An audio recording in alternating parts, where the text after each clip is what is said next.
उसकी मृत्यु 200 साल पहले हुई थी। अति प्राचीन स्थान पर उसकी कब्रगाह बनी हुई थी। 200 साल से वह उसी कब्रगाह में चिर निद्रा में सोया हुआ था। उसकी कब्रगाह के आसपास कई सौ लोगों की और भी कब्रें बन गई थीं, जिनके साथ वह चैन से सो रहा था। 200 साल पूरा होने के बाद 200 सालों की चिर निद्रा से अब तक वह जाग चुका था। उसका काम बेहद ही खतरनाक एवं शरीर में कपकपी लाने वाला था।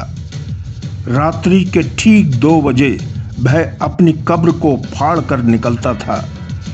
कब्र से बाहर आकर मानव शरीर को तलाशता था। मानव शरीर दिखने पर वह तेजी से उसकी ओर लपकता था। एकांत पाकर वह उस आदमी पर हमला कर देता था। उस आदमी का भय केवल खून ही पीता था। खून पीने के बाद चुपचाप अपनी कब्र में शांति से लेट जाता था। शहर में बहुत लोगों की हत्याएं हो चुकी थीं। लोग केवल जानवरों द्वारा मारे जाने की पुष्टि कर रहे थे, पर बात तो कुछ और ही थी। सारा खेल कब्र में लेटे हुए उस खूंखार मानव शरीर लिए हुए भेड़िए का था, जिस तक कोई नहीं पहुंच पाया था। रोज कोई न कोई मर रहा था। अब तक वह खूंखार 200 लोगों को मौत की नींद सुला चुका था। हत्या करने के बाद वह केवल खून ही पीता था। खून आदमी के टेटुओं से ही पीता था। इसके अलावा शरीर के किसी भी भाग को वह छूता तक नहीं था। उसको पकड़ना मुमकिन नहीं था।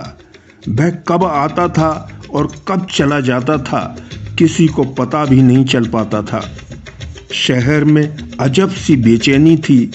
पुलिस निरंतर हाथ पैर मार रही थी, पर सब ढाक के 3 पात के बराबर था। हत्याएं बढ़ रही थीं। लोगों ने घर के बाहर निकलना बंद कर दिया था। फिर भी किसी न किसी घर में रोने की आवाज़ें आती रहती थीं। ऐसा लगता था शहर न होकर मौत का आशियाना बन गया था। जब सामने मौत होती है तो कभी कभी उससे लड़ने की ताकत कुदरत दे देती है। लोगों ने दल बना रख लिए थे।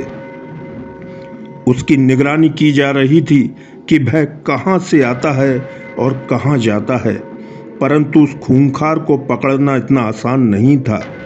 फिर भी लोग निरंतर हिम्मत कर रहे थे। आखिर में उनकी मेहनत हिम्मत ले आई थी, परंतु इस बीच वह अपने बहुत सारे लोगों को खो चुके थे। वह उसकी कब्र तक पहुंच गए थे। रात को ठीक 2 बजे उन्होंने उस खूंखार भेड़िए को पकड़ लिया था, जो कब्र से बाहर निकलने की कोशिश कर रहा था। गुस्से में वह तमतमा रहा था। उसकी आंखें सुर्ख थीं। इससे पहले वह लोगों पर हमला करता, लोगों ने पेट्रोल डालकर उसे जला दिया था। अग्नि ही ऐसा तत्व है जो सब कुछ भस्म कर देता है। हमारे मरने के बाद हमारी बुरी आदतें तब तक नहीं मरती हैं जब तक हमारा शरीर नष्ट नहीं हो जाता है। शरीर को नष्ट केवल आग ही कर सकती है। मिट्टी में दबे शरीर में अक्सर दुष्ट आत्माएं प्रवेश कर जाती हैं, जो ऐसी कहानियां छोड़ जाती हैं।